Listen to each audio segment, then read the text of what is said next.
Hello बच्चों, कैसे हैं आप सब। उम्मीद करता हूँ आप सब अच्छे होंगे और आपकी पढ़ाई बेहतरीन तरीका से चल रही होगी। तो आज आप लोग के 2-3 दिन क्लास ऑफ होने के बाद आज आप लोग क्लास शुरू हुआ है। तो आज आप लोग के जो भी क्वेश्चंस बताने वाले हैं मोस्ट इंपोर्टेंट क्वेश्चंस है। और आज हम 1.2 यानी मैथ में जो एनसीईआरटी मैथ चलाया जा रहा है उसमें एक्सरसाइज 1.2 के हम अंतिम क्वेश्चंस की ओर चल रहे होंगे। तो फटाफट आप लोग देखेंगे क्या क्वेश्चंस है इसमें। तो आप लोग की ज्यादा टाइम ना गवाते हुए दोस्त आप लोग के क्वेश्चंस बताने वाले हैं कि छठा क्वेश्चन यानी पांचवा क्वेश्चन, 4 तक क्वेश्चन आपको मिल चुका है, आप लोग को करवा दिया गया है और ये आपका छठा क्वेश्चन है। छठा क्वेश्चन में क्या है दोस्त कि जांच करें कि क्या किसी प्राकृतिक संख्या n के लिए संख्या 6 के पावर n अंक 0 पर समाप्त हो सकती है या नहीं हो सकती है।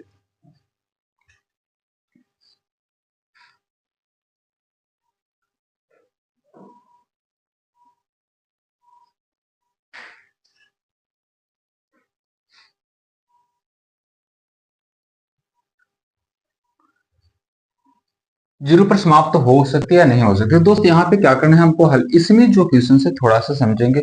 इसमें कुछ नहीं करना है, इसमें सिर्फ आपको थोड़ा सा समझने वाली बात है और बाकी कुछ नहीं बात कह रहा है। इसमें क्या है दोस्त, जैसे मैं कह रहा है किसी n के लिए संख्या 6 की पावर n शून्य पर समाप्त होगी। क्या होगा, शून्य पर समाप्त होगी। कब कब जब क्या होगा, जैसे मैं यहाँ कह रहा है कि जब जब वह 2 और 5 का विभाज्य होगा, जब 2 और 5 से विभाज्य होगा, यानी जब भी वैसा कुछ संख्या होगा जब 2 और 5 से गुणज होगा, चाहे 2 और 5 में जब 2 और 5 से विभाज्य होगा तभी n के पावर क्या होगा, n के पावर 6 के पावर n पर 0 पर समाप्त हो सकता है, अन्यथा नहीं होगा दोस्त। तो इसमें सिर्फ इसी प्रकार से लिख देना है। यहाँ से और आगे लिखेंगे क्या आता है, यह संभव नहीं है कि क्योंकि 6 के पावर n बराबर 2 गुने 3, यानी जब 6 को तोड़ेंगे दोस्त, 6 को तोड़ेंगे तो क्या होगा, 2 गुने 3 होगा। क्या इसके अलावा कुछ टूटेगा, अच्छा 3 गुने 2 होगा और कुछ नहीं होगा। तो सिर्फ इतना ही करना है, 2 गुने 3 के पावर n हो जाएगा। इसके बाद इसलिए हम कह सकते हैं कि 6 के पावर n के गुणनखंड में केवल 2 तथा 3 ही आ रहा है, केवल 2 और 3 ही आ रहा है।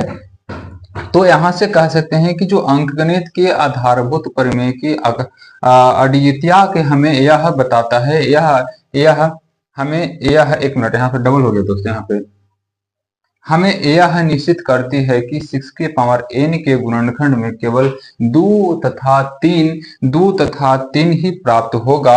अतः ऐसी कोई संख्या n नहीं है जिस पर 6 के पावर n 0 पर समाप्त हो सकता है। बस आपको सिंपल से साधारण सा, आपको कुछ नहीं करना था, आपको सिर्फ इसमें लैंग्वेज का क्वेश्चन था, लैंग्वेज के बारे में समझा दिया गया है कि आपको सारा चीज एक बार में डिस्कस कर दिया गया है। बाकी आप लोग को ज्यादा टाइम नहीं लेंगे दोस्तों। तो अगर नहीं समझ में आया है तो एक बार फिर से इस क्वेश्चन की तरफ चलते हैं और यहां से लिखना है किसी n के लिए, यानी ये आपका क्वेश्चन हो गया, क्या होगा दोस्त, क्वेश्चन हो गया।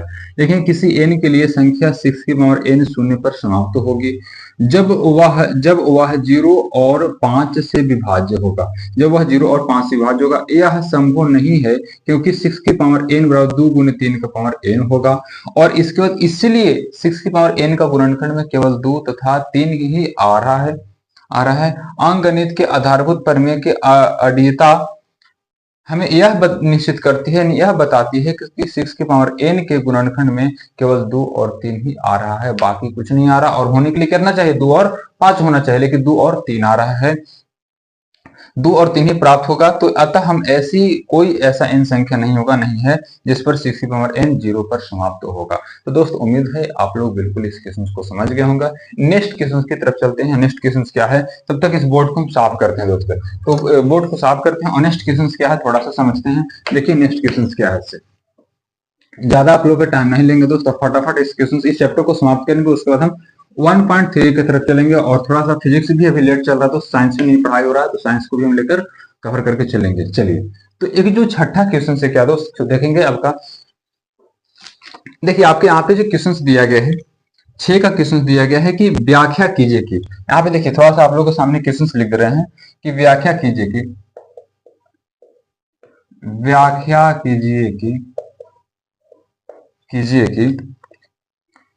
7 गुने 11 गुने 13 और क्या है प्लस 13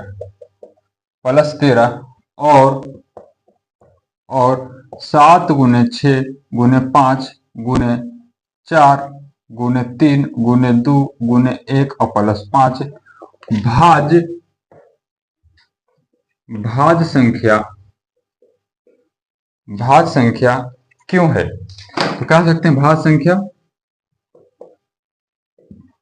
क्यों है। तो ये जो हो दोस्त आपको थोड़ा सा समझने वाली बात है कि व्याख्या कीजिए कि 7 गुने 11 गुने 13 प्लस 13 और इतना एक भाज्य संख्या है कैसे। तो यहाँ से थोड़ा सा हम एक क्वेश्चन को लेते हैं। क्या करना है कि जैसे में आपका क्वेश्चन क्या है, इसमें इसको भी दर्शाने वाला बोल रहा है और इसको दो चीज बोल रहा है, दो बोल रहा है।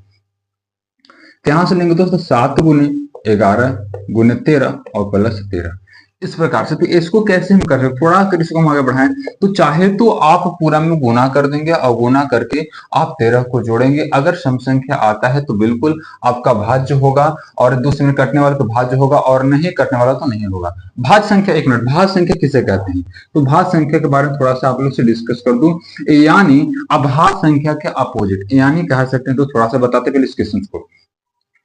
यानी इसमें से क्या करते हैं, दोनों में से हम 13 को कॉमन कर देते हैं। क्या कर देते हैं, 13 को कॉमन कर देते हैं। तो यहाँ बचेगा 7 गुने 11 बचेगा, 7 गुने 11 और प्लस करके यहाँ से 1 बचेगा। क्या बचेगा, यानी बचेगा 7 गुने 11 प्लस 1 बचेगा। अब यहाँ से क्या करते हैं, 13 और यहाँ से 11 क्या होगा बच्चों, क्या होगा 77 हो जाएगा, 77 हो जाएगा और प्लस 1 हो जाएगा। तो क्या हो जाएगा 78। यानी कह सकते हैं 13 गुने क्या होगा दोस्त 77 और 1 78 हो जाएगा। अब इसको आप गुना करोगे तो आप यहाँ पे गुना कर दो, 78 में अगर 13 से गुना करोगे तो क्या होगा दोस्तों, 8 24 के 4 हाथ में 2 और 17 21 और 2 कितना होगा 21 और 2 23 हो जाएगा। यहाँ से आपका 78 हो जाएगा, यहाँ पे 4 हो जाएगा, 8 3 11 1 हो जाएगा, हाथ में 1 और 7 दूना होगा तो 10 हो जाएगा। यानी आपका क्या होगा दोस्त 10 और 14 हो जाएगा। तो ये जो संख्या होगा ना बिल्कुल ये भाज्य होगा। क्या होगा, भाज्य होगा। कैसे भाज्य होगा, भाज्य के लिए आप लोग क्या बताया गया था, चलो दोस्त थोड़ा सा समझेंगे। भाज्य के लिए बताया गया था कि वैसे संख्या जो एक और अपने के अलावा किसी अन्य संख्या से भी कट जाता है उसे भाज्य संख्या कहते हैं। जैसे में आपका 4 हो जाता है, 6 हो जाता है, 8 हो जाता है, आप 9 भी कह सकते हैं। देख सकते हैं क्या 2 से कट रहा है, बिल्कुल कट रहा है सर। क्या अपने से कट रहा है, बिल्कुल कट रहा है सर। क्या 1 से कट रहा है, बिल्कुल कट रहा है सर। तो कह सकते हैं भाज्य संख्या होगा। क्या 3 से कट रहा है, बिल्कुल कट रहा है सर। 1 से कट रहा है, 1 से बिल्कुल कट रहा है। 3 से कट रहा है, क्या खुद से कट रहा है, बिल्कुल कट रहा है। तो इसको हम भाज्य संख्या कहेंगे। यानी वैसी संख्या जो एक और अपने के अलावा किसी अन्य संख्या से भी कट जाता है उसे भाज्य संख्या कहते हैं। और अभाज्य संख्या जो होता है कि एक और अपने के अलावा किसी अन्य संख्या से नहीं कटता उसे हम अभाज्य संख्या कहते हैं। दोस्त उम्मीद करता हूँ एक क्वेश्चन भी आपको समझ में आ गया होगा। और ये जो क्वेश्चन से आपको इस क्वेश्चन को लेना है, माने कि इस क्वेश्चन क्या है कि 7 गुने 6 गुने 5 गुने 4 गुने 3 गुने 2 गुने 1 और प्लस 5, इस सारे को गुना करके आप 5 जोड़ देंगे और जोड़ने के बाद देखेंगे क्या भाज्य है या नहीं। आपका से क्या आता है, भाज्य होगा। तो यहाँ भी लिख सकते हैं कि अतः, यहाँ लिख सकते हैं अतः यह भाज्य है, अतः यह भाज्य है। क्लियर दोस्त, यहाँ तक उम्मीद करता हूँ आप लोग को बिल्कुल क्लियर होगा। तो नेक्स्ट क्वेश्चन की तरफ चलते हैं, चलिए।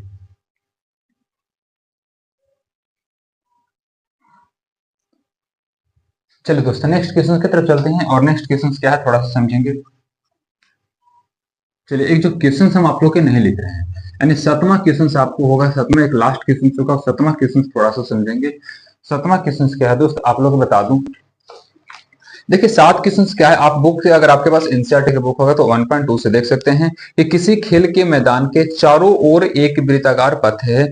इस मैदान का एक चक्कर लगाने में सोनिया को 18 मिनट लगता है। क्या, सोनिया को 18 मिनट लगता है, जबकि इसी मैदान का एक चक्कर लगाने में रवि को 12 मिनट लगते हैं। तो मान लीजिए कि दोनों एक ही स्थान से, अगर एक ही स्थान से क्या होता है दोस्त, एक ही स्थान से एक ही समय पर चलना प्रारंभ करके वह एक ही दिशा में चलते हैं तो कितने समय बाद पुनः वो अपने स्थान से मिल सकते हैं। यानी क्या क्वेश्चन कह रहा है दोस्त, जैसे मैं आपका 7 के क्वेश्चन क्या कह रहा है थोड़ा सा समझेंगे कि एक आपका वृत्ताकार पथ है, एक वृत्ताकार पथ है। जैसे में एक आपका मान लेते हैं सोनिया नाम की लड़की है जो कि यहाँ से चलना शुरू कर रही है, एक रवि नाम का लड़का है जो यहाँ चलना शुरू करता है और दोनों एक ही समय पर चलना शुरू करता है। दोनों क्या होता है, एक ही समय पर शुरू करता है। तो यहाँ से जो यहाँ से चल रहा है तो उसको तो थोड़ा सा कम समय लगेगा और यहाँ से जो चलेगा उसको कम समय लगेगा। तो यहाँ से कह रहा है कि जब दोनों चलेंगे तो एक मान लेते हैं कि कह रहा है कि एक जो है दोस्त थोड़ा सा समझेंगे, एक जो कह रहा है कि ए को कितना लगता है, यानी 18 मिनट लगता है, एक के 12 मिनट लगता है। एक को 18 मिनट, एक को 12 मिनट सोनिया को लग रहा है। तो यहाँ से कह रहा है कि रवि, यहाँ से मान लेते हैं कि रवि है, रवि यहाँ पे है, इसको 12 मिनट लग रहा है, यहाँ पे सोनिया है, क्या है, सोनिया है, तो इसको क्या है दोस्त 18 मिनट लग रहा है। तो दोनों एक साथ कब मिलेंगे? जब भी इस प्रकार से क्वेश्चन आता है कि दोनों एक साथ कब मिलेंगे, तो उसमें क्या होता है कि आपको यहाँ पे एलसीएम निकालना है। तो दोस्त यहाँ पे आप थोड़ा सा समझेंगे कैसे होगा कि आप 12 को ले लेंगे, यहाँ से 12 को, और एक तरफ को 18 ले लेंगे, तो हम क्या यहाँ से दोनों को क्या करते हैं, एलसीएम निकालते हैं, जो कि अभी क्या निकालना है, अभाज्य गुणनखंड विधि से निकालना है। तो यहाँ से 2 से करेंगे, 2 6 12 हो जाएगा, तो 2 से करेंगे 2 3 6 हो जाएगा, और 3 से करेंगे 3 एकम 3 होगा। यहाँ से करेंगे 2 से 2 9 18 हो जाएगा, 3 से 3 3 9 हो जाएगा, 3 से 1 हो जाएगा। तो अब यहाँ से क्या करना है, थोड़ा सा यहाँ पे आप लोग को समझा दूं कि क्या होगा कि 12 हो जाएगा, तो 12 के गुणज क्या करना है, अब 18 गुणज लिख देना है। 12 गुणज 2 गुने 3 हो जाएगा, 18 गुणज 2 गुने 3 गुने 3 होगा। तो आप देखेंगे एलसीएम कैसे निकलता है। तो एलसीएम जो निकलता है भाई, एलसीएम जो निकलता है, पहले तो जोड़ा लगता है, जो जोड़ा लगता है उसमें से एचसीएफ होता है, तो एक जोड़ा यहाँ लगा, एक जोड़ा यहाँ लगा, तो इसमें से आपका एक जोड़ा निकलेगा यहाँ, इसमें से एक जोड़ा निकलेगा 2 गुने 3, और एक ई बचेगा, ई, और एक बचेगा 3। इस क्वेश्चन को हम पहले आपके जो अगले वीडियो, नेक्स्ट वीडियो, पहले वाला वीडियो, उसमें ही आप लोग को समझाया गया है। तो यहाँ से क्या होगा कि 3 दूनी के 6 और 6 दूनी 12 और बढ़ते 36, तो वह जो होगा दोस्तों 36 मिनट बाद पुनः एक दूसरे से मिल सकते हैं। 36 मिनट बाद पुनः एक दूसरे से मिल सकते हैं। आप यहाँ से इस क्वेश्चन को लिख कर और यहाँ से आप सोल्यूशन ले सकते हैं। तो उम्मीद है भाई ये आपका भी क्वेश्चन समझ में आया होगा। तो आज ये जो आपका क्वेश्चन तो 7 था, जो 1.2 का अंतिम क्वेश्चन था, आपका नेक्स्ट वीडियो में आप लोग का क्या होगा, 1.3 से स्टार्ट होगा। तो फिर मिलते हैं आज शाम को 8 बजे शाम में, तो लाइव क्लास के साथ। तो आप लोग जुड़ेंगे वहां पे और आप लोग बिल्कुल क्लास का आनंद लेंगे। तो ठीक है बच्चों, जय हिंद, जय भारत।